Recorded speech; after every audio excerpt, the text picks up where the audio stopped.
Today, the Middle East is reeling from the shockwaves of a massive military showdown. The United States and Israel have just launched a huge joint assault on Iran. Operation Epic Fury, as the Pentagon calls it. Israel? They're calling their part Roaring Lion. This isn't just another skirmish. It's a coordinated, days-long campaign, with relentless strikes and careful pauses to assess the fallout. So, how did we get here?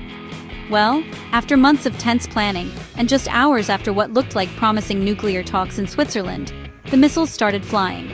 US President Trump says the mission is about defending Americans and stopping what he calls imminent threats from Iran's regime. He points to Iran's nuclear ambitions and history of supporting terror as the breaking point. The targets? The US hit Iranian military bases hard, while Israel zeroed in on ballistic missile sites and even went after top Iranian leaders. Cities across Iran, Tehran, Isfahan, Qom, and more, were rocked by explosions.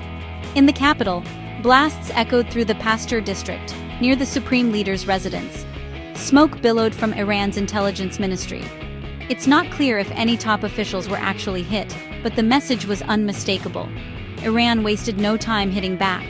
Within hours, Tehran unleashed an unprecedented wave of missiles, not just at Israel, but at US military bases all over the Gulf region.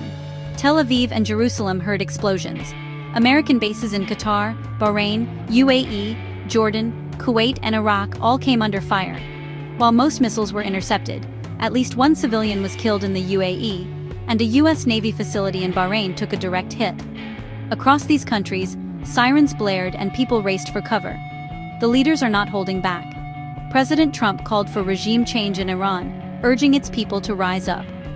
Israel's Prime Minister Netanyahu echoed the call, while Iran's leaders vowed to teach a historic lesson to both countries. The fallout is global. Israel declared a state of emergency, closed its airspace, and moved hospitals underground. US embassies in the region warned citizens to shelter in place. Gulf states like Qatar condemned Iran's strikes, saying their sovereignty was violated. European leaders urged restraint, while some US lawmakers demanded more oversight, questioning whether Congress was consulted at all. Internet blackouts now blanket Iran, and experts say the rapid retaliation shows just how prepared both sides were for this moment. As the dust settles, one thing is clear. The stakes in the Middle East have never been higher. This is a crisis with no easy answers, one that could reshape the region for years. Stay tuned for the latest and take care out there.